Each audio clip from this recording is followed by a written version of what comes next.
Waalaikumsalam.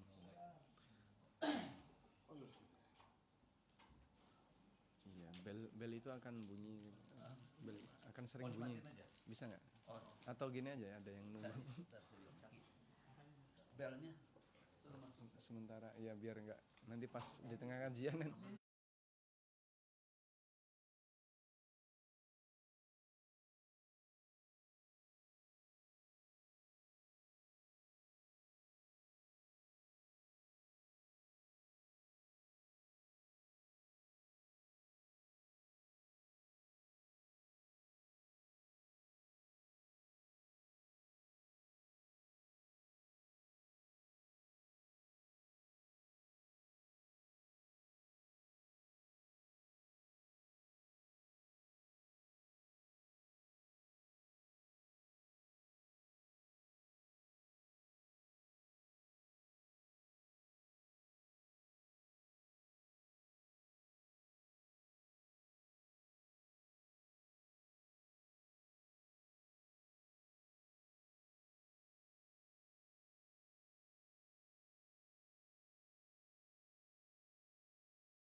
Assalamualaikum warahmatullahi wabarakatuh.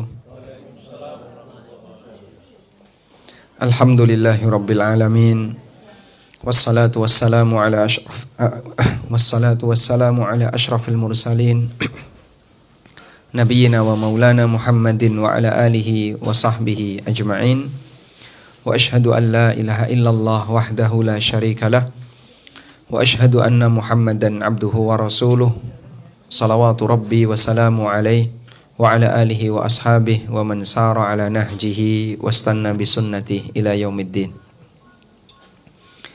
Alhamdulillah, puji syukur kita haturkan kehadirat Allah Ta'ala. Siang ini kita dikumpulkan oleh Allah dalam rangka belajar bersama. Dan tidak lupa kita mengaturkan jazakumullah khairan kepada tuan rumah yang telah menyediakan kita fasilitas untuk belajar di kesempatan siang ini. Kita mau mengangkat tema riba dalam kehidupan sehari-hari. Saya tidak tahu siapa yang memilih judul ini, karena biasanya kalau kami diminta untuk ngisi kajian, yang paling berwenang menentukan tema itu kita kembalikan ke panitia. Karena panitia yang mengundang yang paling paham tentang kepentingan materi apa yang penting untuk yang mau disampaikan. Baik, sebelumnya saya mau tanya, karena mungkin Bapak Ibu barangkali sudah sering mendengar kata riba. Bahkan kajian masalah muamalah yang ada di masyarakat kita bukan lagi hal yang baru seperti dulu. Kita penjajakan dulu ya. Dimulai dari Bang Imron dulu nih, Masya Allah. Resiko duduk paling depan ini. Baik, Bang Imron lebih paham mana, riba atau rabi? Yang diketahui oleh Bang Imron selama ini tentang riba itu apa? Penambahan, Ustaz. Penambahan apa? Ya, ada penambahan ketika kita berutang. Nambah ketika kita berutang. Karena penambahan kan terlalu bias itu definisi. Bunga apa, Pak? Bunga bank. Kalau bukan bank, bukan riba. Apa yang Bapak ketahui tentang riba, Pak? Penambahan juga. Penambahan? Dari hutang piutang. Penambahan dari transaksi utang piutang. Baik. Mungkin Bapak sudah pernah mendengar riba, Pak? Apa itu riba, Pak? riba hutang piutang yang ada Utang tambahan biasanya. Utang piutang yang ada Penambahan. tambahannya. Masya Allah. Baik. Jadi nampaknya kita sepakat pada satu kata, riba adalah transaksi utang yang ada tambahan. Saya menulis buku judulnya Ada Apa Dengan Riba, dan buku ini termasuk salah satu buku bestseller yang beredar. Dari sejak 2016 sampai 2020 itu kurang lebih sudah beredar 15.000 eksemplar. Pada waktu bersamaan dengan munculnya banyak komunitas-komunitas anti riba, dan hampir di semua kota ada komunitas itu. Dan buku ini sudah juga pernah kami bedah di daerah Makassar. Mungkin sekitar sebelum pandemi kok itu, 2017 atau 2018. Sehingga kajian tentang masalah riba saya kira bukan hal yang baru bagi Bapak Ibu sekalian. Namun meskipun demikian, kita tetap pengen kajian semacam ini tidak boleh hilang dari pembahasan masyarakat. Saya awali terlebih dahulu kenapa kita perlu belajar materi ini. Ada pengalaman yang pernah disampaikan oleh sahabat Hudzaifah Ibnul Yaman. Sahabat Hudzaifah Ibnul Yaman. Sahabat Hudzaifah Ibnul Yaman itu pernah mengatakan tentang pengalaman beliau ketika belajar bersama Nabi SAW. Kana an-nasu yas'aluna an-nabiyya sallallahu alaihi wasallam 'anil khair wa sa'altuhu 'anil syarr makhafatan ayyudrikani. Para sahabat itu umumnya tanya kepada Nabi sallallahu alaihi wasallam tentang berbagai macam sunnah. Bagaimana tata cara A, bagaimana tata cara B, sunnahnya ketika beramal ini bagaimana. Itu yang ditanyakan umumnya para sahabat. Tapi Hudzaifah ini anti mainstream. Wa sa'altuhu 'anil syarri, tapi aku lebih banyak tanya kepada Nabi SAW tentang aneka keburukan, tentang dosa-dosa besar, tentang amalan-amalan jahat, tentang potensi-potensi buruk yang akan terjadi di tengah masyarakat. Alasan yang disampaikan oleh sahabat Hudzaifah Ibnul Yaman, makhafatan ayyudrikani, karena aku takut terkena keburukan itu. Nah, dari sinilah kemudian kita punya satu prinsip, bahwa tujuan kita mengenali aneka ragam maksiat adalah agar kita bisa menghindarinya. Makanya para ulama punya beberapa karya yang isinya kumpulan maksiat. Sehingga buku itu isinya adalah buku daftar tentang perbuatan dosa dan perbuatan maksiat. Bisa disebutkan contohnya. Al-Kabair, karya siapa itu? Imam Az-Zahabi. Az-Zahabi punya satu buku khusus, judulnya Al-Kabair, isinya adalah kumpulan dosa-dosa besar. Termasuk juga dipelajari di sini, Ustadz Firanda. Ada juga buku yang mungkin cukup ma'ruf, Bapak Ibu kenal ya, Kitabut Tauhid, karya Syekh Muhammad bin Abdul Wahab. Sebenarnya isi buku itu apa? Kumpulan daftar kesyirikan. Sehingga di bagian awal beliau sebutkan tentang keutamaan tauhid, beliau jelaskan tentang bagaimana pengaruh tauhid bagi kehidupan. Lalu di bagian akhir, di bagian mulai dari setelah muqaddimah, beliau sebutkan daftar-daftar kesyirikan yang ada di masyarakat. Sebab orang kalau tidak mengenali keburukan, bisa jadi dia terjerumus ke dalam perbuatan buruk itu tanpa sadar. Ada satu ungkapan yang disampaikan oleh dalam pepatah Arab, araftu syarra la li syarri walakin li tawakkihi faman lam ya'rifi syarra minal khair yaqa fihi. Aku mengenali keburukan bukan untuk diamalkan, tapi untuk dihindari. Karena siapa yang tidak kenal mana yang baik mana yang buruk, yaqa fihi, bisa jadi dia terjerumus ke dalamnya. Contoh sederhana ya, ketika ada potensi bahaya yang mengancam masyarakat, maka pemerintah akan melakukan kampanye untuk menyadarkan masyarakat akan potensi itu. Dulu sebelum kita kenal COVID kan nggak ada kampanye waspada COVID ya.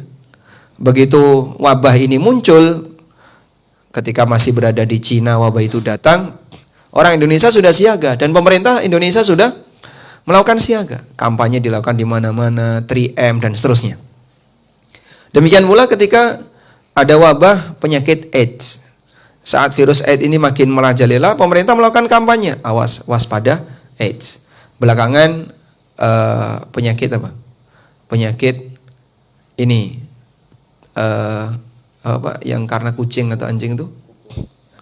Rabies ya. Sehingga banyak sekali kampanye-kampanye yang dilakukan oleh pemerintah tentang waspada rabies dan seterusnya. Cuman kan pemerintah kita menggunakan standar kampanye itu yang sifatnya duniawi, sehingga mereka tidak mempertimbangkan sisi agama. Makanya pemerintah lebih takut AIDS daripada zina. Tidak ada poster awas bahaya zina. Adanya kan awas bahaya AIDS. Di salah satu penginapan saya sering menemukan itu ya, poster awas bahaya AIDS. Tapi saya tidak pernah jumpai ada orang nulis awas bahaya zina.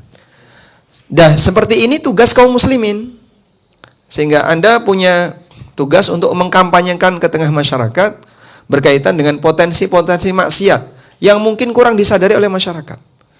Sebab kalau ini tidak kita beritahukan kepada mereka, bisa jadi mereka melakukan pelanggaran itu tanpa sadar. Menyelamatkan satu orang dari maksiat lebih berharga dibandingkan Anda memberi makan sekian puluh orang dengan makanan sehari. Karena ketika dia selamat dari maksiat, mungkin akan dibawa sampai mati. Sehingga yang bersangkutan akan jauh dari peluang dosa, dan mudah-mudahan yang menyampaikan itu terus mendapatkan pahalanya. Baik. Selanjutnya, Bapak Ibu yang dimuliakan Allah, kita masuk pada materi tentang riba. Jadi karena sudah ada papan tulis, kita manfaatkan ya. Saya mulai dari paling dasar ya, tentang definisi riba tadi. Riba itu kan dari kata roba yarbu. Roba yarbu, yang artinya tumbuh atau berkembang. Ini makna riba secara makna bahasa. Allah Subhanahu wa taala berfirman dalam Al-Qur'an menceritakan tentang umat Rasul yang durhaka kepada sang nabi. Fa'asau rasula rabbihim, kemudian si umat itu durhaka kepada Rasul Rabb mereka. Lalu Allah Subhanahu wa taala fa'akhadzahum akhdatan rabiyah. Di situ ada kalimat fa'akhadzahum akhdatan rabiyah. Kemudian Allah menghukum mereka dengan hukuman rabiyah.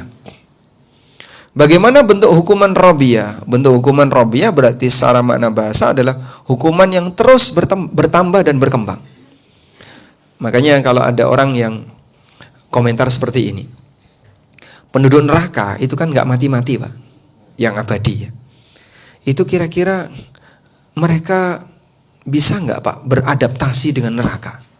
Sehingga saking lamanya tinggal di neraka, akhirnya lama-lama jadi manusia neraka. Maka unsur fisiknya sudah berubah, semuanya sudah berubah.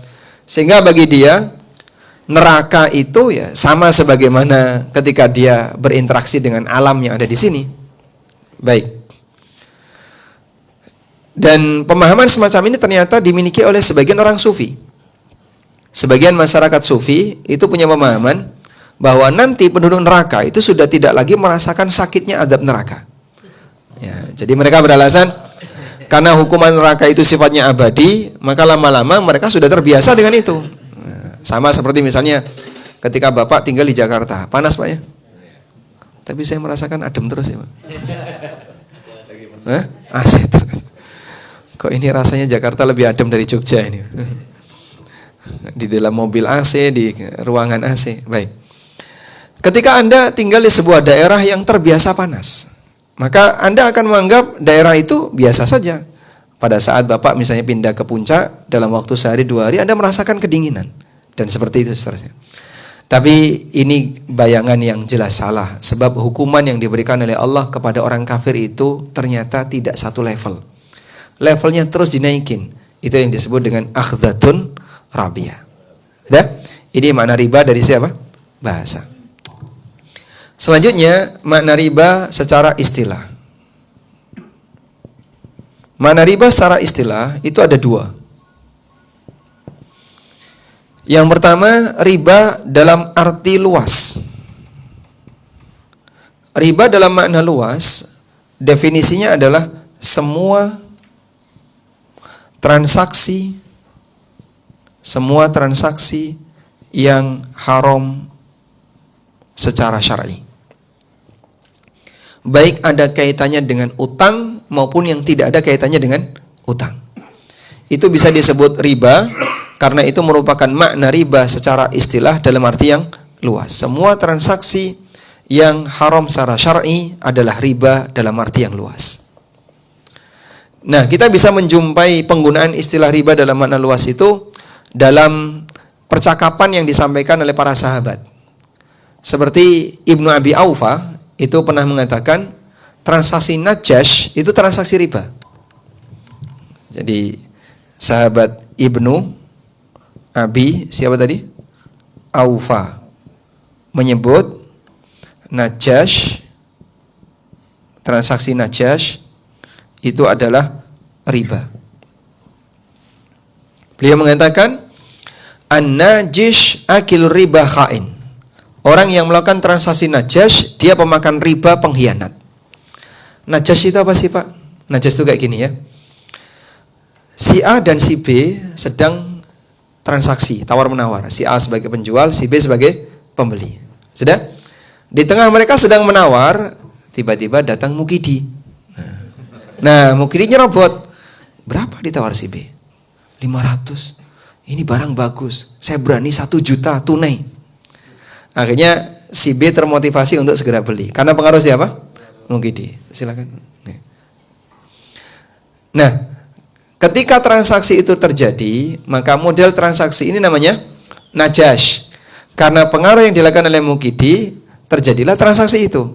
Nah, si Mukidi ini namanya najish. Orang yang melakukan transaksi najash. Ada nggak kaitannya dengan utang piutang? Nggak, gambaran tadi ada nggak kaitannya dengan utang piutang? Nggak ada. Tapi kenapa disebut riba? Karena itu haram. Dilarang oleh Nabi sallallahu alaihi wasallam. Semua transaksi yang haram secara syar'i statusnya bisa disebut riba dari si makna istilah secara luas. Baik. Kemudian yang kedua, riba secara istilah dalam makna yang lebih sempit. Nah, riba dalam makna yang lebih sempit, bagian inilah yang dibahas dalam fikih muamalah tentang riba. Ini yang dibahas dalam fikih riba. Jadi kalau Bapak membaca buku tentang masalah riba, yang dibahas itu yang ini, riba secara istilah dalam makna yang lebih sempit. Seperti apa riba secara istilah dalam makna yang sempit itu? Pengertiannya adalah ziyadah makhsusah li ahadis syarikain au li ahadi al-aqidain bila iwad. Tambahan khusus yang dimiliki oleh salah satu pelaku akad tanpa penyeimbang. Saya tulis ya. Tambahan khusus yang dimiliki salah satu pelaku akad,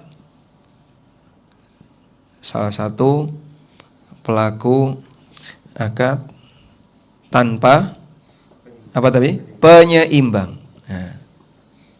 Oke, baik. Tulisan saya bisa dibacakan? Bisa. Ya, dulu rencananya jadi dokter tapi gagal ya. Baik. Sehingga kita lihat di sini ada sesuatu keuntungan yang didapatkan oleh seseorang, tapi di situ tidak ada penyeimbang. Ilustrasinya kayak gini, Pak. Ilustrasinya seperti ini. Saya mengutangkan kepada seseorang senilai 1 juta. Dah? Kemudian dalam kesepakatan antara saya dengan penerima utang itu, dia harus mengembalikan senilai 1.100.000. Maka persamaannya jadinya 1 juta plus titik-titik. Lalu saya bisa mendapatkan 1 juta plus 100.000. Nah, Anda bisa lihat kira-kira apa penyeimbang 100.000 ini? Apa penyeimbang 100.000? Waktu. Waktu. Mahal ya waktu. Insya Allah. Lebih mahal dari 100.000, Pak. Baik. Penyeimbangnya kosong. Dia tidak ada materi apapun, tidak ada jasa apapun, sehingga dalam model seperti ini saya mendapatkan tambahan 100.000 tanpa ada penyeimbang. Inilah yang disebut dengan riba. Coba Anda bandingkan dengan yang kedua. Ada orang punya uang 1 juta. Kemudian uang itu digunakan untuk usaha. Dari hasil usaha itu dia mendapatkan modalnya kembali 1 juta, plus keuntungan 500.000. Nah, apa penyeimbang 500.000? Usaha. Maka bagian ini statusnya halalan thayyibah. Karena itu pembahasan masalah riba jangan dilihat besar kecilnya nominal, tapi lihat bagaimana cara mendapatkan. Bisa jadi kecil tapi riba karena salah ketika mengupayakannya. Bisa jadi besar tapi halalan thayyibah karena dia didapatkan dengan cara yang benar.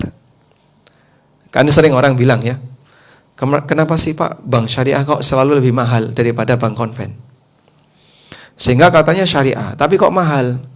Memang kalau syariah harus murah. Apakah ketika orang itu bertransaksi yang mubah syaratnya harus murah? Enggak ada. Masalah harga kan kesepakatan kedua belah pihak. Kalau Anda setuju ya silahkan. Tidak? Dan selamanya yang namanya daging babi selalu lebih murah dari daging sapi. Bukan karena masalah mahal dan murahnya itulah yang menentukan mana yang lebih sesuai syariah. Baik. Jadi kita bisa mengenali bahwa posisi 500.000 ini kenapa bukan riba? Karena ada penyeimbang. Ada penyeimbang namanya usaha. Dan ini ilustrasi umum ya untuk menggambarkan seperti apa sih makna riba secara sempit. Baik.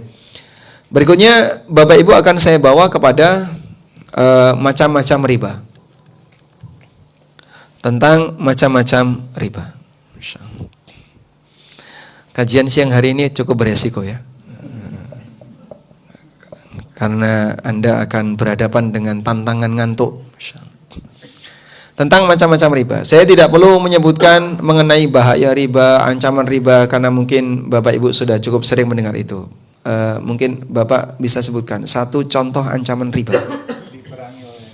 Diperangi oleh Allah dan Rasulnya. Dan ini ditegaskan oleh Allah dalam Al-Quran. Fa illam taf'alu fa'dhanu biharbim minallahi wa rasuli. Kalau kamu tidak mau meninggalkan riba, umumkan perang dengan Allah dan Rasulnya. Jadi siapa yang tidak mau meninggalkan riba, ancamannya adalah kelak di yaumil qiyamah ditantang perang oleh Allah. Dan kita sepakat, tentu saja ditantang perang oleh Allah, hamba tidak akan menghadapi. Tapi itu salah satu di antara ancaman orang ini jauh dari rahmat Allah. Baik. Berikutnya kita akan bahas ini tentang macam-macam riba. Secara umum bisa kita bagi menjadi dua. Yang pertama ada riba yang disebut dengan riba dain. Riba dain atau riba utang. Dain itu kan artinya utang. Al-wa'du dainun. Janji itu utang. Sebutan lain dari riba dain adalah riba jahiliyah. Karena praktek inilah yang paling banyak terjadi di masa jahiliyah. Baik. Seperti apa riba dain itu? Inti dari riba dain ini mengikuti kaidah yang pernah disampaikan oleh sahabat Fudalah bin Ubaid. Ada sahabat namanya Fudalah bin Ubaid. Sahabat Fudalah bin Ubaid pernah menyampaikan satu kaidah. Kullu qardin jarra naf'an fahuwa riba. Semua transaksi utang yang menghasilkan manfaat, maka manfaat itu adalah riba. Fahuwa riban. Semua transaksi utang yang menghasilkan manfaat, maka manfaat itu adalah riba. Kullu qardin jarra naf'an fahuwa riba. Baik. Manfaat seperti apa yang dimaksud? Tentu saja adalah manfaat yang didapatkan oleh pihak kreditor, oleh pemberi utang. Kalau manfaat yang didapatkan oleh debitur, yaitu bawaan dari transaksi utang. Sehingga kalau saya ngutangi si A dapat manfaat nggak Pak? Dapat manfaat atau tidak? Dapat, otomatis. Nah seperti itu tidak dilarang. Tapi ketika saya minta kepada si A tambahan, apapun bentuknya, yang saya dapatkan ini statusnya riba. Baik berupa materi maupun jasa. Ya. Ini tidak perlu saya terjemahkan kan? Boleh ditulis. Setiap utang yang menghasilkan apa? Yang menghasilkan manfaat, maka manfaat itu adalah apa tadi? Riba. Oke. Baik. Nah, yang dimaksud manfaat ini mencakup baik manfaat berupa materi, atau manfaat berupa layanan. Baik. Dan ini pernah disebutkan dalam hadis riwayat Ibnu Majah dari Anas bin Malik radhiyallahu anhu. Beliau menyampaikan, "Idza aqrada ahadukum qardan," kalau kamu ngutangi orang lain, "fa ahda lahu hadiyatan au raqiba 'ala dabbah." Kemudian dia memberi hadiah sesuatu atau dia ngasih tunggangan gratis kepadamu, "fala yarkabha wala yaqbalha." Jangan kau naiki tunggangan itu dan jangan kau terima hadiah itu. Karena itu adalah riba. Sehingga tidak hanya yang berupa materi, termasuk juga layanan. Bapak ngutangi tukang ojek, kemudian saat mau masuk ke komplek, ketemu, "Ayo Pak, saya anterin gratis Pak. Mohon maaf Pak ya, belum bisa bayar utang." Nah, maka layanan ini apa? Riba. Baik. Seorang istri bilang ke suaminya, "Bang, utang dong 10 juta. Ya. Nanti abang tak pijiti tiap malam." Itu riba atau bukan? Hah? Apa? Riba? Bukan. Bukan. Kenapa bukan? Coba kita tanya yang sudah pengalaman lama ya. Yang paling senior Pak Basuki ini. Usia berapa Pak Basuki? 74, Masya Allah. Kalau Bapak? 73. Oh, masih beda tipis ya. Dulu main bola bareng nggak? Baik. Menurut Pak Basuki ini riba nggak? Kalau hubungan dengan utang tadi Ya. riba. Riba ya. Masya Allah. Jadi waspadalah ibu-ibu. Nggak usah dipijitin suaminya. Baik. Jadi posisi manfaat saja terhitung riba bagi para sahabat, karena itu juga masuk pada layanan itu juga masuk pada kondisi manfaat karena transaksi utang. Nah, lalu ulama memberikan beberapa kaidah tentang masalah ini. Ya. Kaidah yang pertama, bahwa kaidah untuk utang piutang. Kaidah yang pertama, bahwa utang tidak boleh memutus silaturahmi. Tidak boleh memutus silaturahmi dengan alasan takut riba. Jadi contohnya kayak gini. Kakak adik ini sudah biasa ngasih hadiah. Sudah? Apalagi pas lebaran mereka saling berkunjung, kemudian bawa hadiah. Siapa yang datang dia bawain hadiah. Nanti yang pulang dikasih bawaan hadiah juga. Nah, satu ketika terjadi transaksi utang piutang antara kakak adik ini. Boleh enggak? Misalnya kakak memberi utang kepada adik. Lalu satu ketika adik datang bawa hadiah saat lebaran. Boleh? Kenapa boleh? Latar belakang pemberian hadiah itu bukan karena utang. Latar belakang pemberian hadiah itu bukan karena utang. Tapi latar belakangnya adalah karena persaudaraan, karena silaturahmi, dan seterusnya. Sehingga utang tidak boleh memutus silaturahmi. Kecuali kalau begini. Biasanya adik itu, kakak itu datang dengan membawa kaleng kongguan isi rengginang. Kali ini beda. Oh, karena dia punya utang. Nah, maka tambahan itu riba. Diperhitungkan nggak kayak gitu? Kali ini karena ada yang beda, berarti tambahan itu apa? Riba. Baik. Yang kedua, mengenai hukum hadiah karena utang. Baik. Hadiah karena utang itu ada 3 macam. Ada 3. Yang pertama adalah hadiah setelah utang lunas. Hadiah yang diberikan setelah utang lunas. Sehingga hadiah itu tidak ada hubungannya dengan utang. Ini hukumnya boleh. Mubah. Misalnya utangnya saya lunasi hari ini, kemudian pas lebaran besok saya kasih hadiah kepada yang bersangkutan. Hukumnya boleh. Selama tidak ada kesepakatan. Pokoknya harus ngasih hadiah loh ya. Seikhlasnya, tidak boleh. Baik. Yang kedua, hadiah saat pelunasan. Bisa dibedakan Pak ya? Kalau yang pertama tadi apa?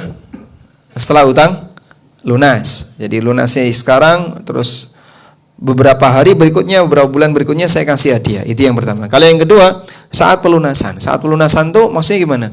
Ini cicilan terakhir. Atau saya mau tutupi utang saya mau kembalikan semuanya. Berarti dia hadiah saat pelunasan. Boleh nggak hadiah saat pelunasan ini? Ya? Gimana? Boleh dengan 3 syarat. Ini boleh dengan 3 syarat. Apa saja? Yang pertama, tidak ada kesepakatan di awal. Kalau ada kesepakatan di awal, sama dengan riba. Yang kedua, bukan atas permintaan kreditur. Kalau atas permintaan kreditur ya sama saja, itu riba. Yang ketiga, tidak ada budaya di masyarakat bahwa siapa yang bayar utang harus ngasih hadiah. Kalau ada budaya seperti itu, maka hadiah tadi sama sebagaimana kesepakatan. Dan itu pernah terjadi di zaman Abdullah bin Salam. Siapa Abdullah bin Salam itu? Mantan pendeta Yahudi yang masuk Islam. Abdullah bin Salam pernah ketemu Abu Burda. Abu Burda ini anaknya Abu Musa al-Ash'ari. Lalu Abdullah bin Salam bilang sama Abu Burda, nanti main ke rumah ya, saya mau sampaikan sesuatu. Lah, setelah sampai di rumah, Abdullah bin Salam menyampaikan kepada Abu Burda, innaka fi ardin ar-riba fihi fashin. Kamu sekarang berada di sebuah daerah yang riba itu tersebar di mana-mana. Dan salah satu di antara bentuk riba adalah saat orang mengembalikan utang, dia membawa hadiah berupa sekeranjang sesuatu, sekeranjang buah atau apa. Maka kata Abdullah bin Salam, fattakitil kasallah wa mafiha. Waspadalah dengan keranjang itu dan isinya. Artinya mereka memahami kalau ada budaya berarti apa? Sama dengan kesepakatan. Sebab apa yang sudah menjadi kebiasaan sama dengan kesepakatan. Ada orang menutupi utangnya di RT. Ya. Biasanya kan di RT ada simpan pinjam. Setelah dia tutupi utangnya di RT, disenggol sama Pak RT. Mas, tak kasih tahu ya. Di sini orang itu kalau bayar utang ya ngerti sendirilah Mas. Maksudnya gimana Pak? Ya tahu sendirilah. Kayak gini yang namanya bayar utang, di kebiasaan kami itu kayak gini. Oh baik Pak. Akhirnya dia ngasih tambahan 50.000. Utang 500.000 ngasih tambahan 50.000. Nah 50.000 ini riba ngerti sendiri. Baik, yang ketiga, hadiah ini tadi apa? Ini ya, saat pelunasan ya. Berarti yang ketiga, hadiah sebelum utang lunas. Nah, hadiah sebelum utang lunas ini pilihannya dua pilihan. Yang pertama ditolak, tidak diterima. Yang kedua diterima tapi jadi cicilan. Ya.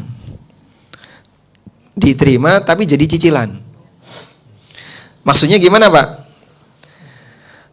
Misalnya saya punya utang dari si A, ya, senilai 2 juta. Nah, karena utang ini belum lunas, lalu saya datang ke si A ngasih duren. Saya baru datang dari kampung, saya bawa duren, tak kasihkan ke si A. Boleh nggak diterima si A? Boleh. Boleh dia tolak, boleh dia terima. Kalau dia terima, dijadikan cicilan. Durennya berapa harganya? 200.000. Oh, berarti utang kamu potong 200.000. Yang 2 juta tinggal 1.800.000. Sehingga hadiah itu boleh diterima, tapi dijadikan. Tapi besok lagi jangan ngasih durian lagi, nanti habis duit saya kan.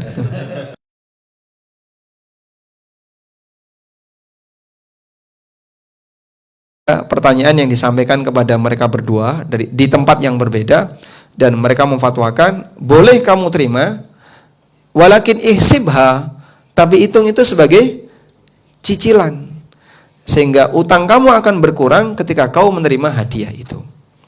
Baik, insya Allah bisa dipahami. Alhamdulillah. Selanjutnya, yang ketiga, ya, masih berkaitan dengan masalah kaidah utang, ya. Jadi yang ketiga, bahwa riba dalam utang itu tidak ada toleran. Tidak ada toleran. Artinya besar maupun kecil semuanya dilarang. Beda dengan goror. Kalau goror itu kecil diizinkan, tapi kalau riba besar maupun kecil semuanya dilarang. Makanya ada satu hadis, ya, yang ini sebenarnya pernyataan Ka'ab al-Ahbar, salah seorang mantan pendeta Yahudi di zaman tabi'in. Dia muslim.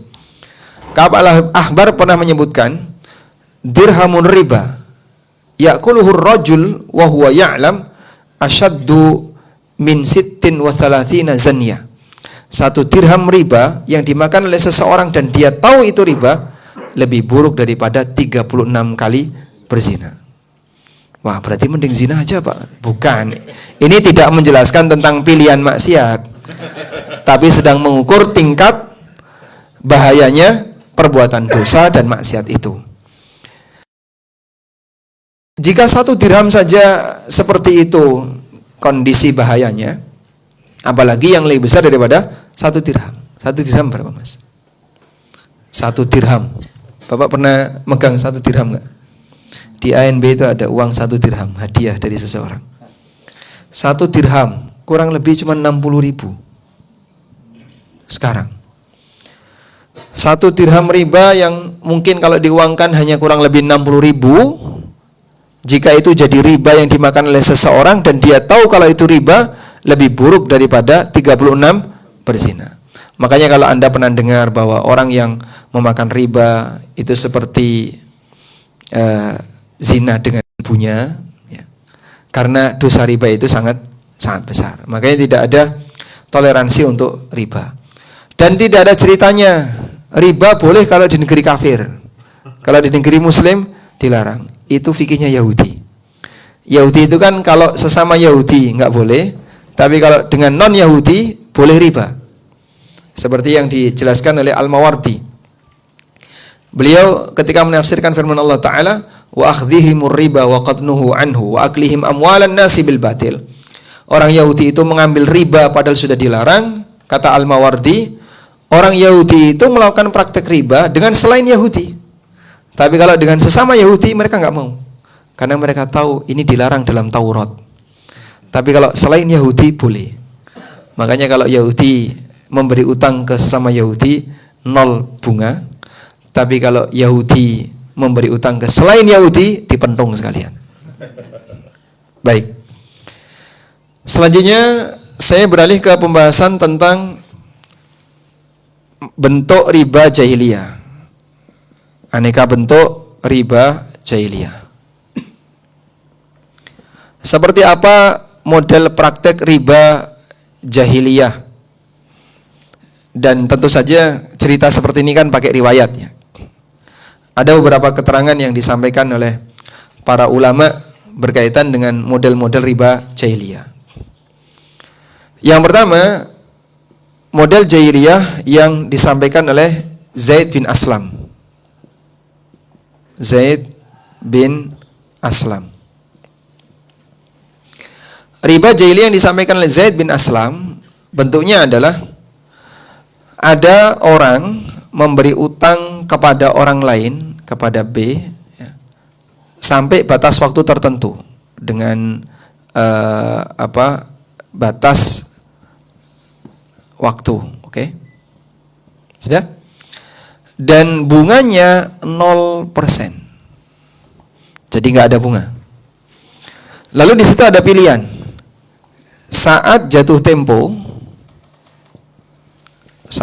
tempo, maka si B dikasih pilihan. Pilihan yang pertama, takdi am turbi. Pilihan yang pertama adalah dilunasi. Nah, kalau dilunasi 0 bunga. Gak ada tambahan apapun. Pinjam 10 dinar, balik 10 dinar. Pinjam 100 dirham, balik 100 dirham. Tidak ada tambahan. Atau yang kedua, ditunda. Saya belum bisa bayar. Nah, kalau ditunda, bunyi ini. Yang awalnya 0, sekarang jadi kena penalti. Ada penalti.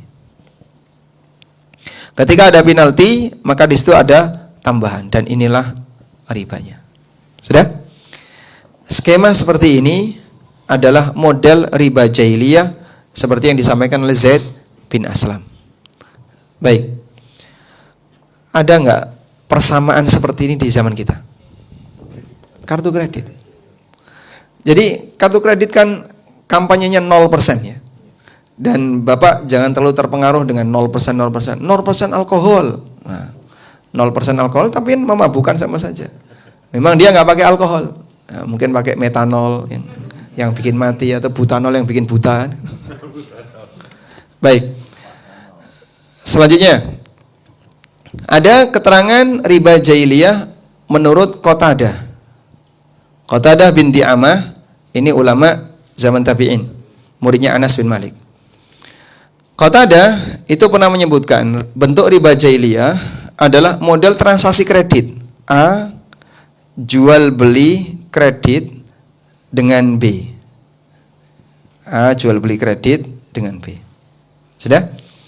Untuk sebuah objek tertentu, objek X dengan tempo tertentu. Oke, sudah? Saat jatuh tempo, maka B dikasih pilihan sama seperti ini. Pertama, dilunasi sesuai harga di awal. Jadi tidak ada penambahan. Atau yang kedua,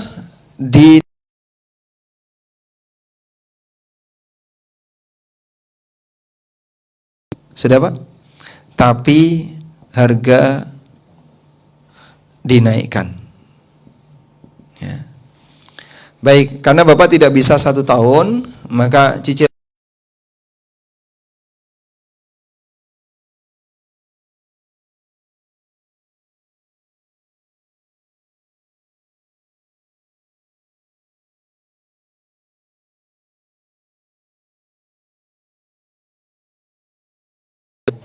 ada nggak model persamaan seperti ini?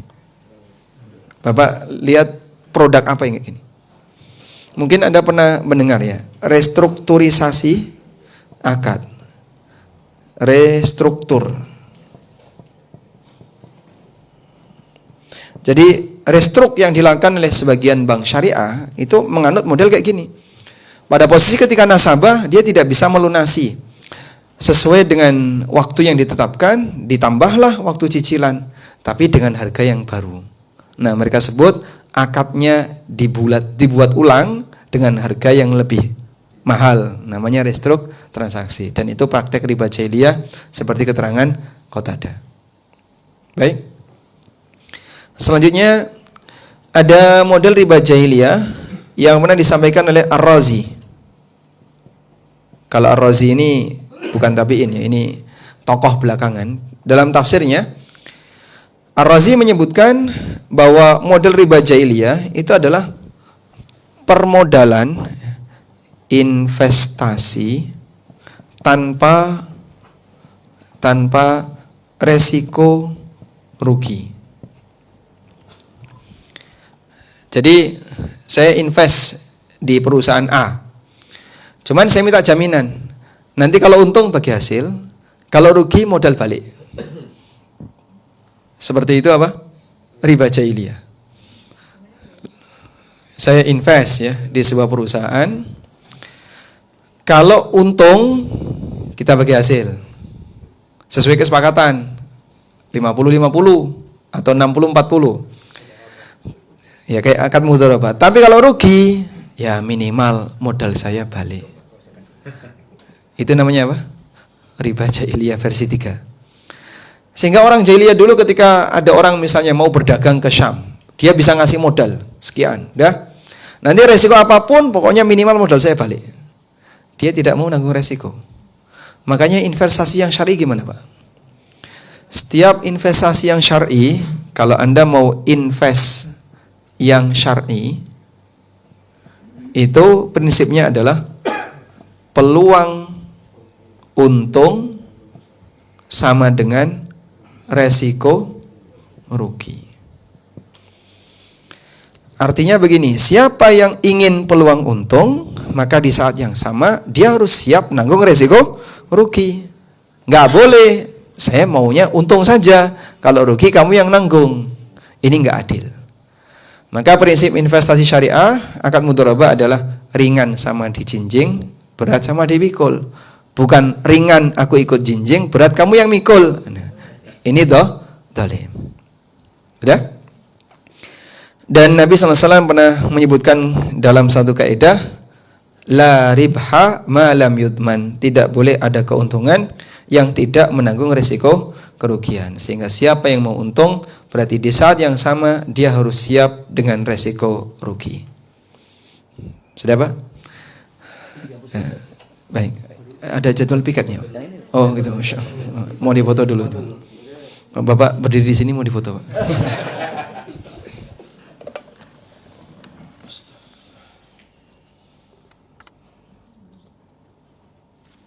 Ini baru satu macam riba ya. Kita belum ke riba jenis yang kedua.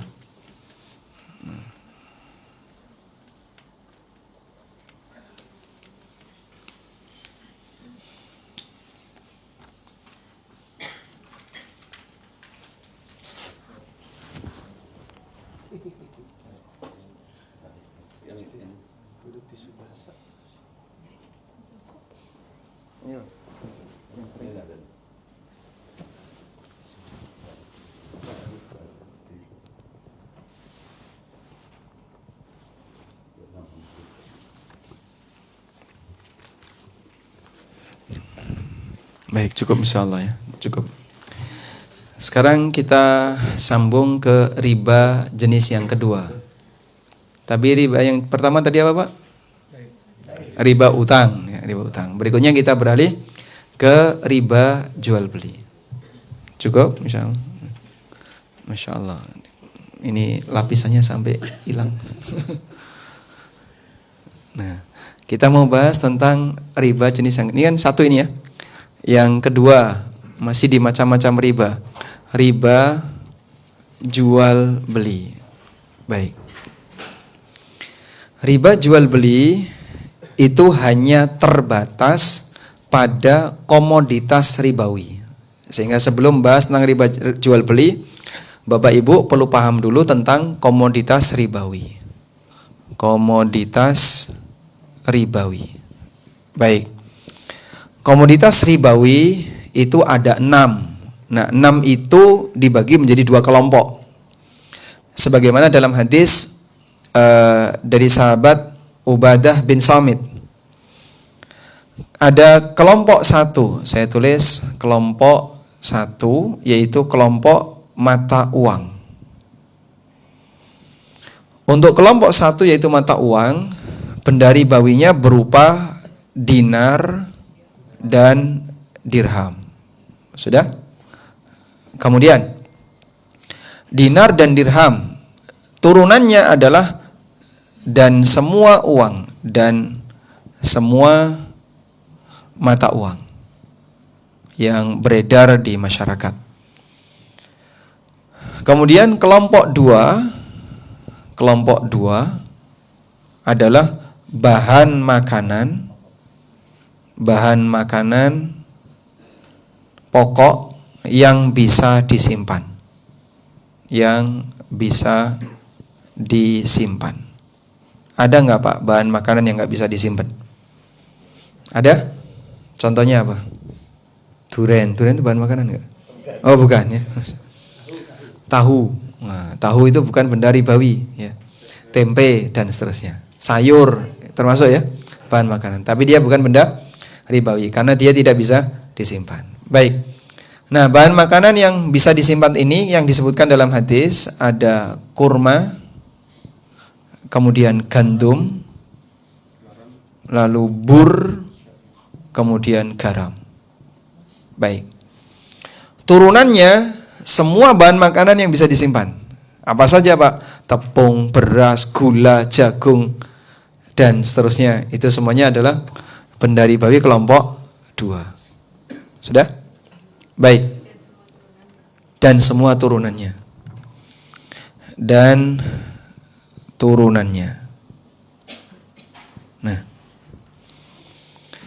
Selanjutnya berkaitan dengan aturan transaksi komoditas ribawi. Anda tulis di sini aturan akad komoditas ribawi. Untuk aturan akad komoditas ribawi, ya, di situ ada 3 aturan. Aturan yang pertama, jika ditukar sesama jenis, maka di situ aturannya wajib tunai dan sama kuantitas. Maka wajib tunai dan sama kuantitas. Sampai di sini paham insyaallah? Baik.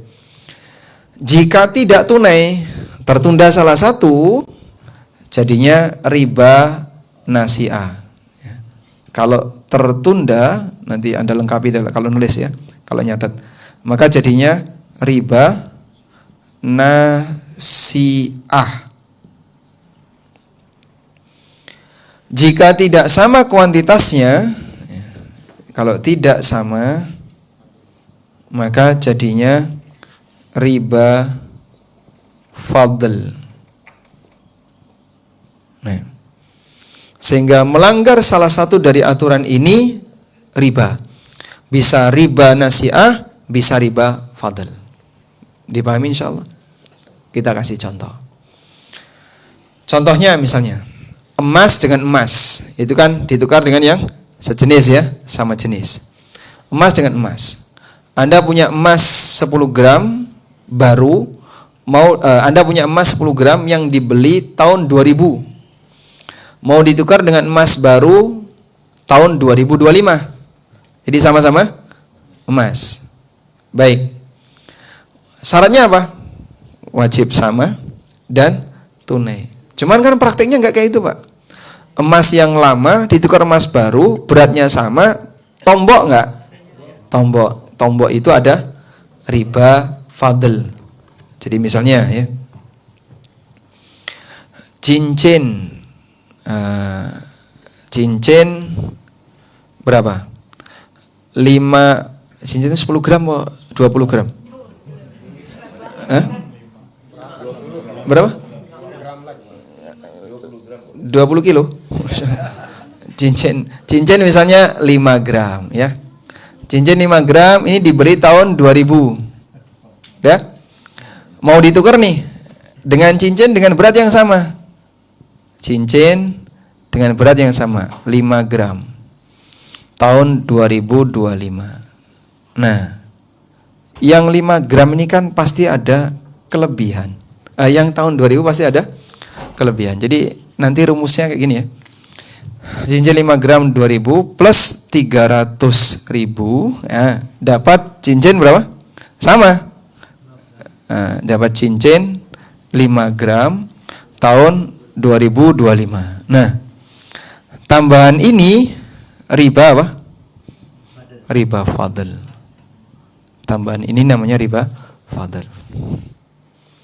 Kok bisa Pak? Karena di situ ada tambahan dari transaksi emas dengan emas. Udah? Atau yang tidak tunai misalnya yang satu diserahkan sekarang, yang satunya besok, itu nggak tunai, maka jadinya riba nasi'ah. Baik. Contoh yang lain, tukar uang receh. Nah, ini pas lebaran ya. Jadi pecahan 100.000, pecahan 100.000 ditukar nih, dapat berapa? 9 kali pecahan 10.000. Maka di sini ada selisih 10.000 adalah riba fadl. Nah, kalau tidak tunai, satu ada yang satu nyusul, namanya riba nasi'ah. Cukup jelas insyaallah? Baik. Kita beralih ke yang kedua. Ini kan jika ditukar sesama jenis ya. Aturan yang kedua, insyaallah nggak bingung ya petanya ya. Ini karena angkanya sama. Ini saya ganti Romawi saja. A gitu ya. A, yang ini B. Baik. Sekarang aturan yang kedua. Jika ditukar satu kelompok tapi beda jenis. Jika ditukar satu kelompok tapi beda jenis. Contohnya apa, Pak? Contohnya uang dengan emas. Ya. Contoh IDR ditukar dengan emas. Itu kan satu kelompok ya. Sama-sama kelompok mata uang. Ini kan sama-sama kelompok satu. Udah? Contoh yang lain misalnya beras ditukar dengan kurma. Meskipun kasusnya nggak ada, hampir kita nggak jumpai di sini. Atau gandum ditukar dengan tepung, sama. Beras ditukar dengan beras rojo lele dengan beras C4. Nah, itu contohnya. Tapi kalau itu kan sama-sama beras ya. Nah, seperti ini aturannya adalah wajib tunai. Boleh beda kuantitas. Boleh beda kuantitas. Jadi beratnya tidak harus sama, jumlahnya tidak harus sama, tapi wajib tunai. Boleh beda kuantitas, tapi wajib tunai. Baik. Sehingga kalau ada kasus, ya, jual beli emas, tapi kredit. Ini apa ini? Itu kan berarti gini ya, emas ditukar dengan uang, begini Pak. Yang ini tunai ada saat akad, yang ini tertunda. Nah, kalau terjadi seperti ini namanya riba nasi'ah. Nah, hukumnya riba nasi'ah. Dan mungkin cukup banyak misalnya kasus yang ada di masyarakat berkaitan dengan masalah cicil emas.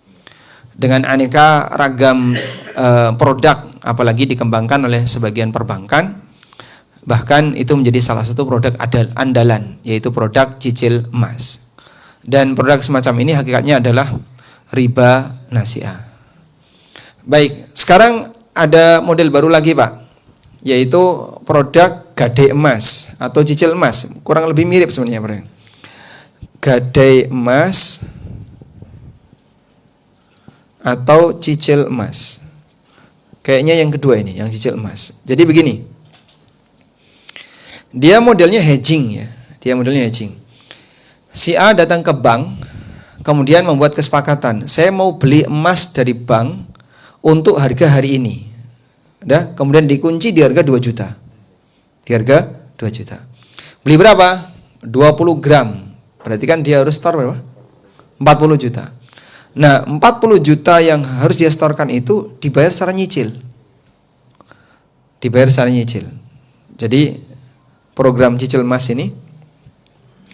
Modelnya A dengan bank bertransaksi emas, melakukan akad emas,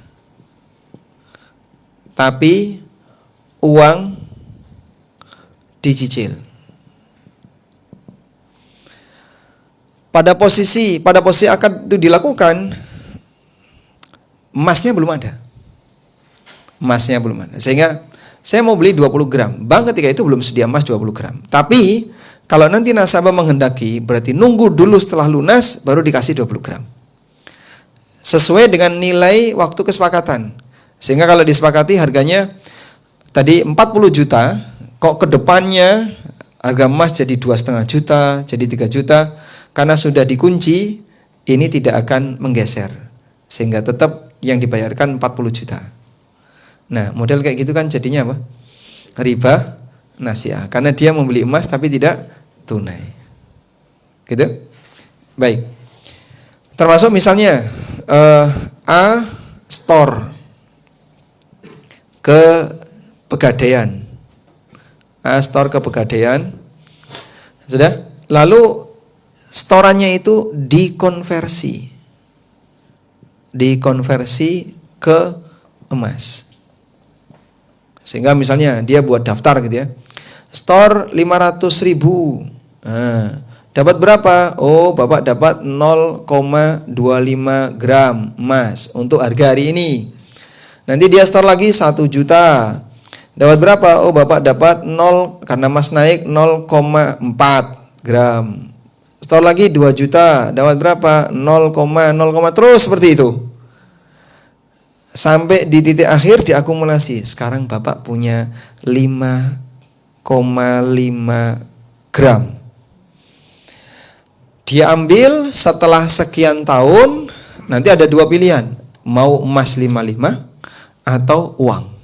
Dan kalau uang tentu ada penambahan. Ya.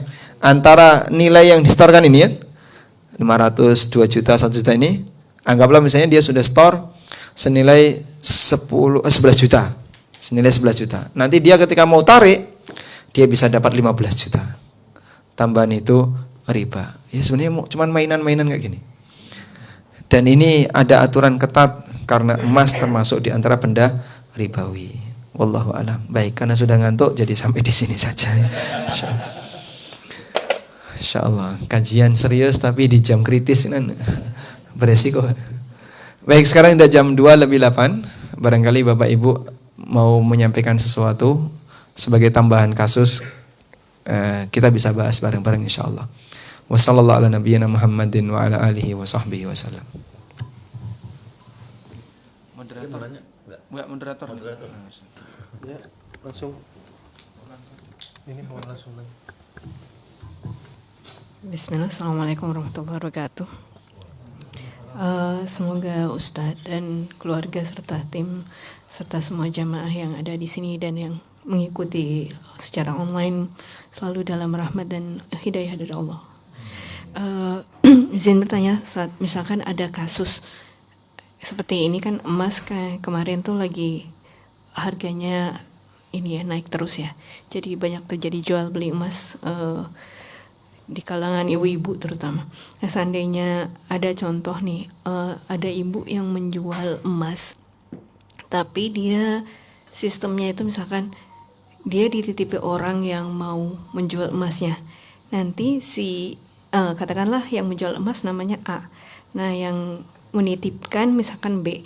Nah, nanti A mencari ini nih di mana nih dia tawarkan promosi, ini ada yang mau, ada emas nih gram segini, gram masih segini, harga segini. Nah, ketika sudah dapat calon pembeli, katakanlah si C, nah si A ini nanti bilang gimana, si C yang bertanya bagaimana ini akadnya, si A bilang akadnya wakalah ya. Jadi nanti titip dulu ke katakanlah A punya anak namanya D. Nah, uangnya ditransfer dulu ke D. Nanti kalau udah masuk semuanya, baru kemudian si A mengambil emasnya ke B, kemudian nanti serah terima, setelah terima dari si D ini baru ditransferlah ke A. Itu ketika ditanya emasnya ada sekarang, belum saya ambil gitu, jadi disimpan dulu ke D gitu, jadi D anaknya misalkan.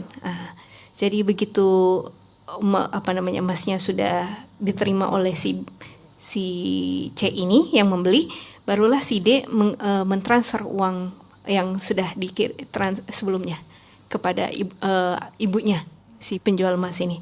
Apakah ini pada waktu terjadi transfer dia memberikan misalkan semacam nota pembelian sudah terima dari gini gitu, secara tulisan aja gitu, Ustaz. Kalau gitu apakah itu termasuk transaksi yang dibolehkan secara syariat atau gimana, Ustaz? Mau penjelasan. Jazakumullah khairan.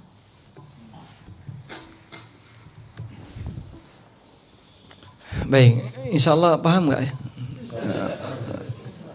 Kalau yang ngantuk nggak paham.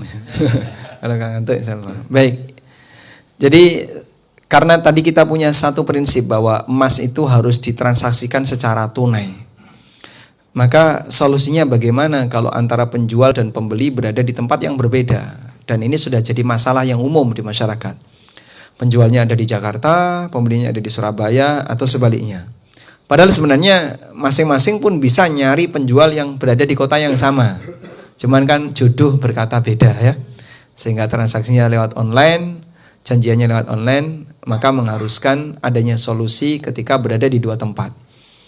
Yang perlu diperhatikan bahwa dalam setiap akad itu kan ada dua unsur ya. Ada subjek sama objek, Pak ya. Dalam setiap akad itu kan ada subjek, ada objek akad. Kalau akad emas berarti objeknya apa? Uang dan emas. Objeknya adalah uang dan emas. Oke?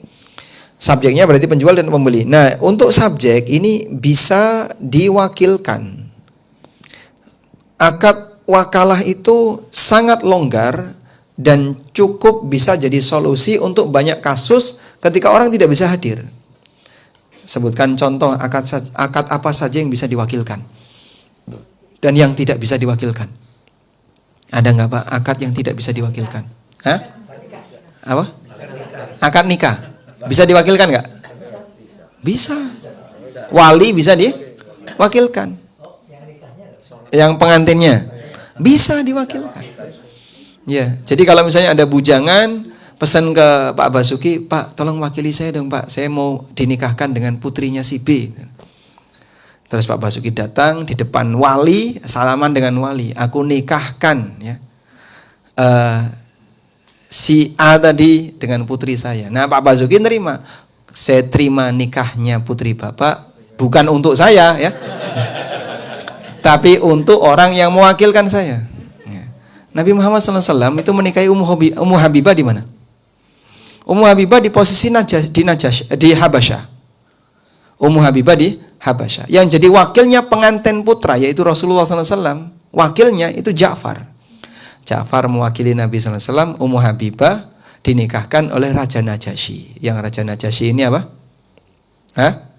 Raja penguasa sehingga statusnya wali hakim. Jadi sampai seperti itu bisa diwakilkan. Ya. Tapi kalau saksi itu nggak bisa diwakilkan. Ya. Yang jadi saksi di pengadilan A diwakili B boleh? Nggak boleh. A harus datang karena dia sebagai saksi. Baik. Untuk muamalah, ya bisa diwakilkan. Sehingga penjualnya ada di Jakarta, berarti emasnya di Jakarta, pembelinya ada di Jogja. Uang kan paling gampang dipindahkan. Kalau emas tidak bisa. Andaikan emas itu mudah dipindahkan seperti uang, tinggal sekali klik sampai. Kayak zaman Star Trek gitu Pak. Barangnya diurai dulu, dikirim. Andaikan bisa seperti itu, mungkin bisa dilakukan transaksi emas online. Cuma kan masalahnya nggak ada teknologi kayak gitu. Sehingga fisik emas hanya bertahan di tempat penjual. Maka didatangkanlah wakil pembeli yang satu daerah dengan penjual. Misalnya tadi kan contohnya anaknya penjual. Mungkin nggak Pak? Ya mungkin saja. Atau misalnya tetangganya, sudah? Nah, tinggal salahnya uangnya ditransfer ke tetangga ini, ke wakil ini. Wah, beresiko Pak, saya nggak berani kalau gitu. Saya kalau nggak langsung ke penjual, saya nggak berani. Ya sudah, berarti tunggu saja gini. Pastikan tetangga ini ketemu dengan si penjual, sehingga daripada ngambang gitu, mending ditulis ya.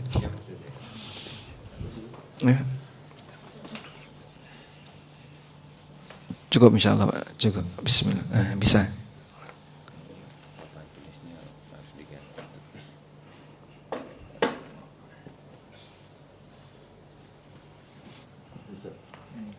Masya Allah, yang bikin 3 orang.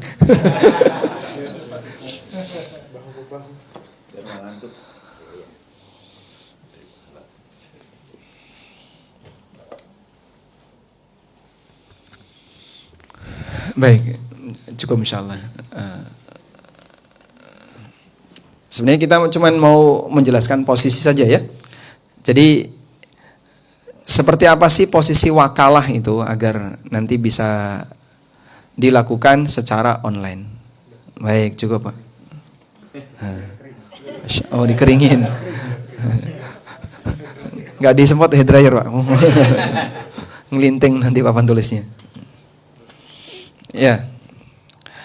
Ini A ada di Jakarta, oke? Kemudian B ada di Jogja. Berarti posisi emas di mana? Penjualnya A misalnya. Ini penjual, oke. Posisi emas di mana? Di Jakarta. Emasnya ada di sini.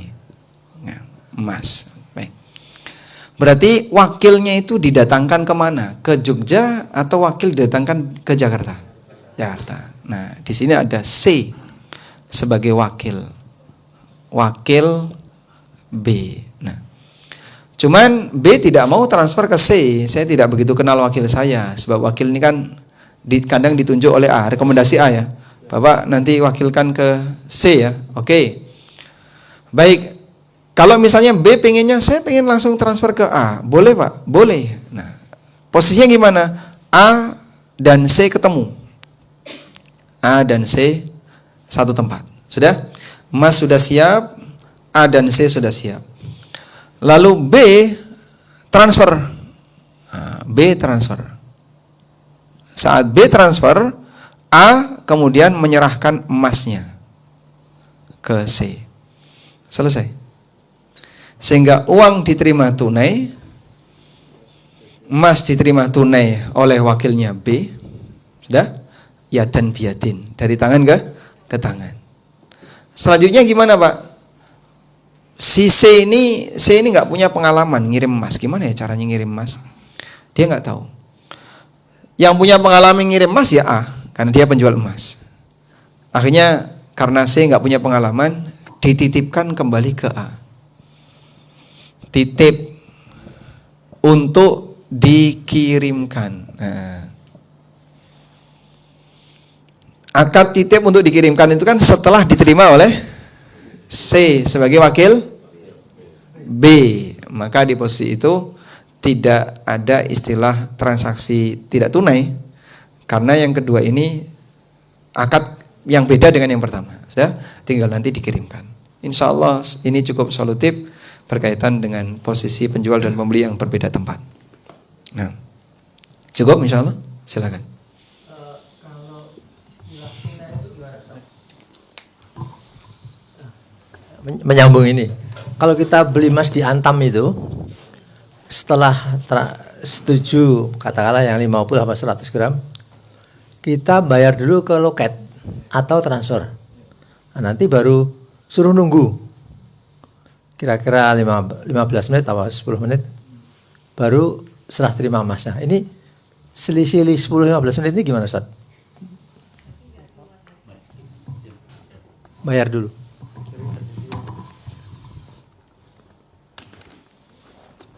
Saya ceritakan satu hadisnya. Saya bacakan. Jadi saya ketik tadi nyari hadis Pak. Udah ketemu ya. Hadisnya dari Malik bin Aus bin Hadathan. Malik bin Aus Ibnul Hadathan. Malik bin Aus bin Hadathan ini pernah bercerita. Akbaltu akul. aku pernah datang di kumpulan beberapa orang. Ini sahabat ya. Di situ ada Umar bin Khattab, ada Thalha bin Ubaidillah, yang mereka adalah manusia yang dijamin masuk surga. Datang Malik bin Aus di kumpulan beberapa sahabat, lalu Malik mengatakan, "May yastarifud darahim?" Siapa yang punya dirham untuk ditukarkan dengan dinar? Jadi Malik bawa emas, bawa dinar. Terus beliau tanya kepada teman-teman yang ada di situ, para sahabat, ada enggak yang punya dirham mau ditukarkan dengan dinar? Faqala Thalha bin Ubaidillah wa huwa 'inda Umar bin Khattab. Kemudian Thalha bin Ubaidillah yang waktu itu ada di tempat, dan di samping beliau ada Umar. Thalha mengatakan, "Arina dhahabaka." Coba sini tunjukkan emasmu. "Tsumma tina idza jaa khadimuna nu'tika warikaka." Tapi nanti tunggu ya, saya sudah nyuruh si A, pembantu saya, untuk pulang ngambil perak di rumah. Tunjukkan mana emasmu. Saya sudah nyuruh si A untuk ngambil perak di rumah. Nanti kalau dia sudah balik, tak kasihkan perakmu. Paham di sini insyaallah? Baik. Faqala Umar bin Khattab radhiyallahu anhu. Maka Umar ketika melihat fenomena ini, melihat kejadian ini, beliau langsung mengatakan, "Kalla, tidak boleh. Wallahi la tu'tiyannahu warika." Demi Allah, kau harus serahkan perak itu sekarang ke Malik bin Aus tadi. Au la taruddanna ilaihi dhahaba. Atau kau kembalikan emas itu ke dia. Artinya jangan dilakukan akad dulu. Jangan diterima dulu, kembalikan dulu. Sampai perakmu dah datang. Fa inna Rasulullah sallallahu alaihi wasallam qaal, karena Rasulullah sallallahu alaihi wasallam bersabda, al-wariku bidzahabi riban illa ha wa ha. Nabi sallallahu alaihi wasallam mengatakan, emas dengan perak itu riba kecuali ha wa ha. Ha wa ha itu bahasa kita ya, nyoh-nyoh. Artinya apa, Pak? Dari tangan ke tangan. Ini emas, ini perak. Berarti hal yang sama, ini uang, ini emas. Baik. Saya sendiri tidak pernah masuk ke gerai Antam dan nggak tahu bagaimana cara transaksi yang ada di situ. Tapi beberapa teman melaporkan, jadi setelah mengambil antrian, kemudian nanti di loket pembayaran, kemudian dapat struk bukti pembayaran, disuruh nunggu. Kemudian nanti akan dipanggil sesuai dengan nomor antrian. Dan dari loket bayar ke loket pengambilan itu ruangannya beda. Ada satu kantor, tapi yang pas pengambilan emas itu dia ada dinding yang tidak semi permanen tapi ada kacanya. Jadi Ada kelihatan dari luar, kaca, tapi terhalang oleh dinding yang setengahnya itu kaca. seperti ini ya, kayak dinding belakang ini. Ya, seperti itu. Jadi Beda orang. ada orang untuk menyerahkan emas di situ. Beda orang juga. Nah, saya nggak tahu kalau kira-kira pakai standar Umar seperti tadi ya.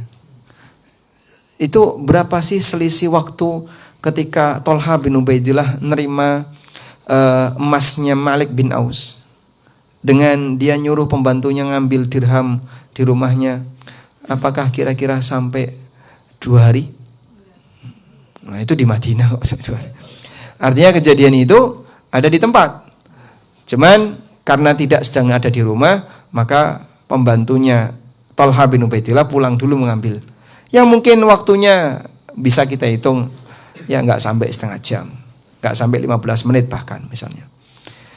Wallahu alam. Dengan melihat hadis ini, saya sendiri cenderung mengatakan praktek ini kurang tepat karena ada penundaan. Walaupun mungkin beberapa menit.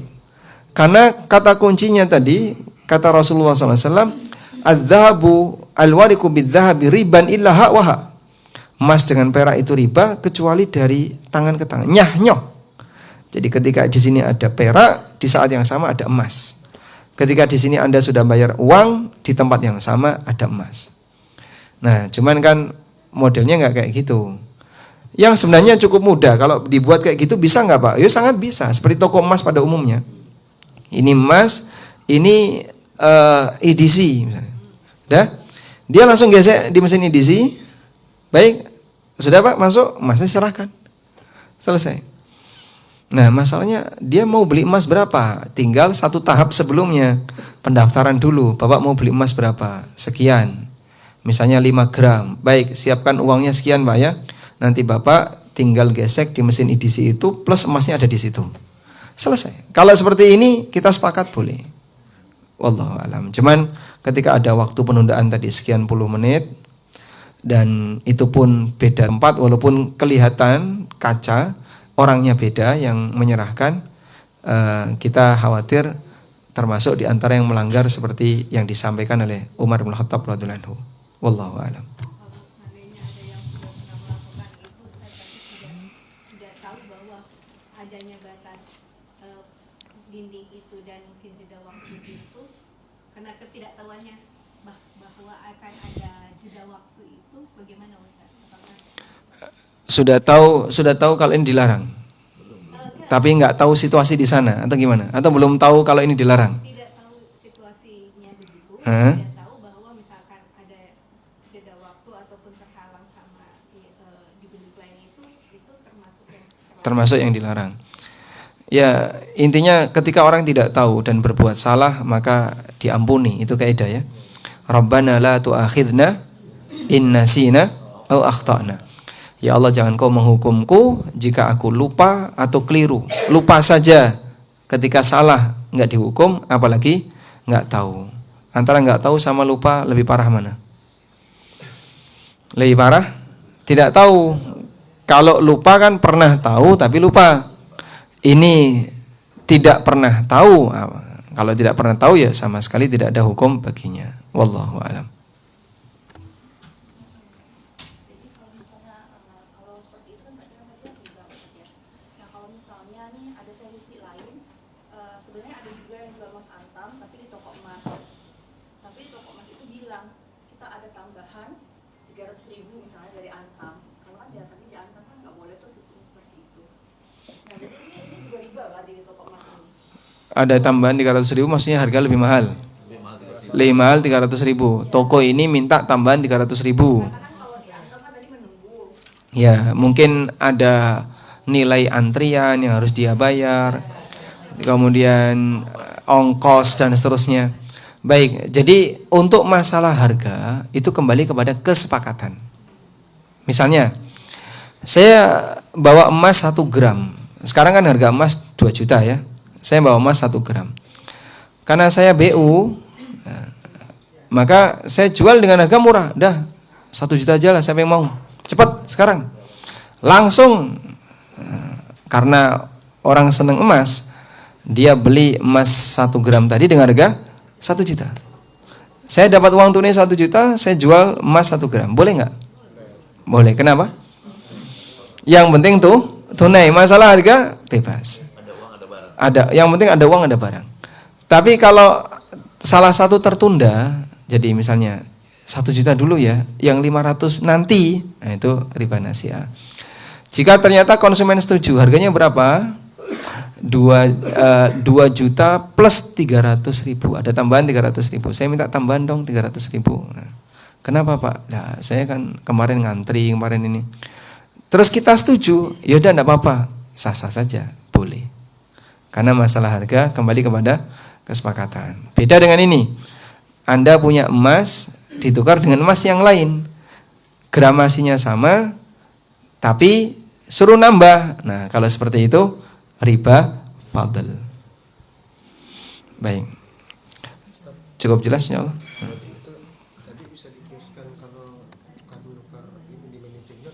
Tukar menukar di money changer. Money changer tunai enggak? Hah? Hah?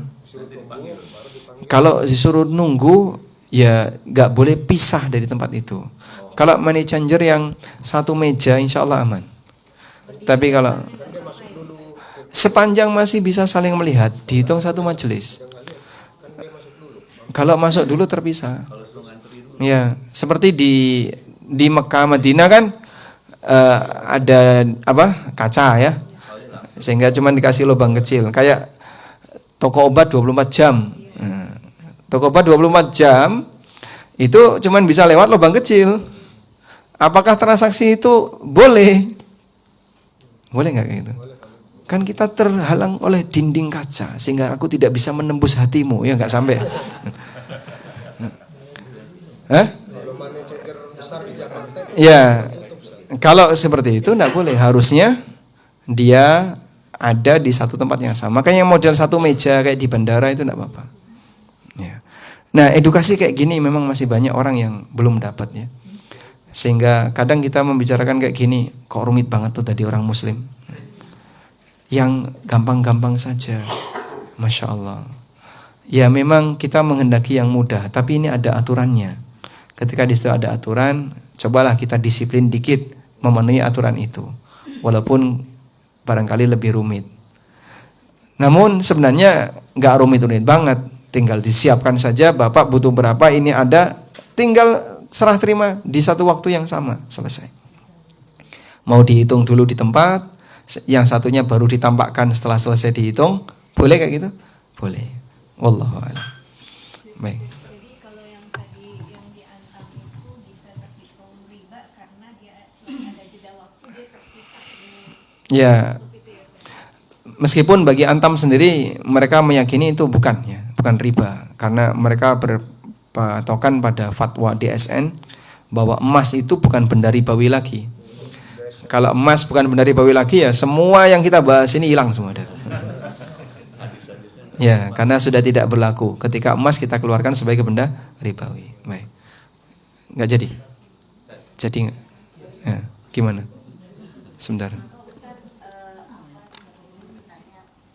waktu itu emas memang sempat langka Ustaz. Terus ditawari ini ada emas boleh, tapi untuk harga hari itu ngelok misalnya Ustaz. Hari itu di lock. Di lock misalnya Hmm. itu, jadi kita transfer terus lalu katanya bisa menggunakan Akad apa? Hukmi. mungkin ada juga kurang paham. Wah, ada istilah-istilah aneh-aneh.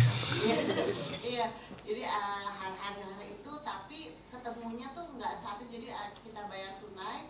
Oke, ini difotoin sebelumnya, difotoin nomor seri dan ini emas dipisahin, nanti ketemu mungkin besok pas kita longgar. Iya. Dan satu lagi Ustaz, kalau misalkan kita mau tukar tambah, misalnya emas dari 5 gram jadi 10 gram gitu, itu kita jual dulu atau bisa hanya top up sisanya aja? Siap. Kalau yang kedua karena gramasinya beda, bisa langsung top up sisa. Nah, sehingga 5 gram, saya mau beli yang 10 gram. Berarti kan kita bayar 5 gram, plus kita bayar 5 gram yang baru. Nah, seperti ini insya Allah tidak masalah. Sehingga alat bayar Anda kan 2 ya. Alat bayar Anda 2. Emas 5 gram plus uang dapat emas 10 gram. Kayak gini boleh. Nah. Ini bebas. Ini kan sesuai dengan kesepakatan. Mau gede banget ya monggo, kalau ya sudah saya bersedia silahkan, sah-sah saja. Jadi nggak jual emas dulu. Nggak harus. Ya, jadi ini kan alat bayar, untuk membeli ini. Yang penting ini tunai. Udah? Tapi misalnya juga emas kalung atau uang. Tapi kalung kan jadi mungkin bisa besok. Kalungnya jadi besok. Bapak transaksi kalung atau transaksi emas? Emas ya. Kalung emas. Kalung emas. Ya, kalau misalnya ada proses produksi ya, berarti dipisahkan. Saya beli emas dulu, misalnya 10 gram, sudah, terus diserahkan ulang, Pak, tolong dicetakkan jadi kalung. Yang ini mungkin nyusul waktunya, boleh kayak gitu. Sehingga ada biaya jasa. Ya. Maka kalau misalnya kalungnya sudah ada, ya tidak boleh. Ini kalungnya diserahkan besok, tidak boleh. Kan sudah ada. Sehingga selamatnya ya kalau mau transaksi perhiasan yang sudah jadi saja. Baik. Ya, mau geser sedikit ke yang Geser. restrukturisasi akad tadi. Ya. Bukan emas. Tadi kan konteksnya kalau yang diuntungkan penjual ya, direstrukturisasi kemudian penjual jadi dapat kelebihan gitu. Nah, kalau ini gimana kalau pembeli Ustadz, misalnya pelunasan dipercepat. Tadi yang utangnya 12 tahun jadi, Siap.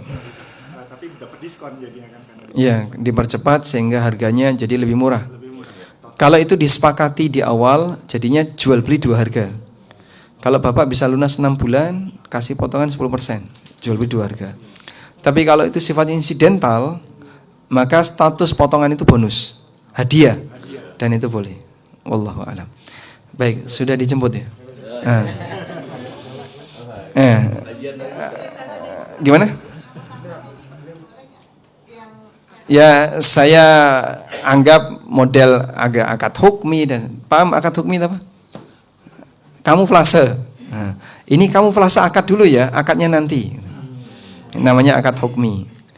Jadi pas ketemu akad ulang lagi, ya, itu bukan akad hukum, itu bukan akad jadinya yang pertama. Andaikan yang pertama itu rencana akad malah boleh. Karena rencana akad bukan akad. Sehingga akad yang sejatinya adalah yang kedua. Baik. Baik, karena tempat yang kedua cukup jauh ya. Jadi saya mohon maaf. Ya, di Bojongrenget. Belakangnya bandara. Mudah-mudahan apa yang kita bahas ini bermanfaat. Dan kita mohon kepada Allah, semoga Allah lindungi kita dari bahaya riba dan aneka dosa besar yang lainnya. Allahumma anfa'na bima 'allamtana wa 'allimna ma yanfa'una warzuqna ilma. Wa sallallahu ala nabiyyina Muhammadin wa ala alihi wa sahbihi wa sallam wa akhiru da'wana anil hamdulillahi rabbil alamin. Wassalamu alaikum warahmatullahi wabarakatuh.